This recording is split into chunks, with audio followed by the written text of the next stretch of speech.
இங்க ஒருத்தருக்கு பிறந்தல இருந்தே பேசவும் முடியாது, காதும் கேட்காது. இவர் இப்படி இருக்கிறதால இவரோட பொண்ணுக்கு இவரை பிடிக்கவே இல்ல. அவர் செய்கையால என்ன பேசினாலும் இவ அதை கண்டுக்கவே மாட்டுக்கா. கிளாஸ்ல எல்லாரும் இவ அப்பாக்கு காது கேட்காது, பேச முடியாதுன்னு எழுதி இவ மேல ஒட்டி ரொம்ப கிண்டல் பண்றாங்க. போர்டுலயும் அப்படி எழுதி வச்சிடறாங்க.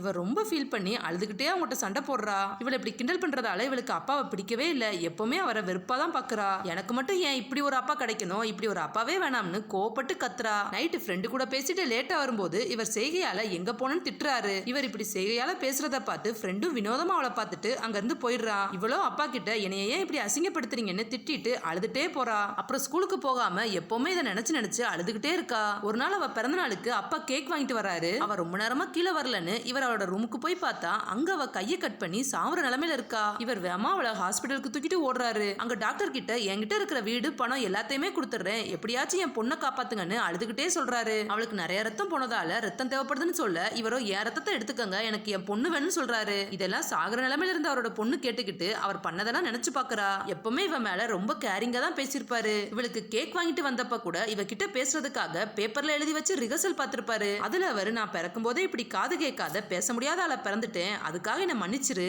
என்னால மத்த அப்பா மாதிரி உன் கூட பேச முடியாம இருக்கலாம், பட் நான் உன்னை ரொம்ப ரொம்ப நேசிக்கிறேன், ஐ லவ் யூ சோ மச்னு சொல்லி பார்த்திருப்பாரு. இவ பிறந்தல இருந்தே அவளை அவ்வளவு பாசமா வளர்த்திருப்பாரு. அவ எப்படியோ உயிர் பழச்சதும் அப்பாவோட உண்மையான அன்பை புரிஞ்சுக்கிட்டு அவரை பார்த்து ஃபீல் பண்ணி அழுறா. இதே போல எல்லாரோட அப்பாவும் நம்ம எதிர்பார்க்கிற மாதிரி பெர்ஃபெக்டான ஆளா இருக்க மாட்டாங்க தான், பட் அவங்க பிள்ளைங்க மேல காட்டுற அன்பு எப்பவுமே உண்மையா பெர்ஃபெக்டா தான் இருக்கும்.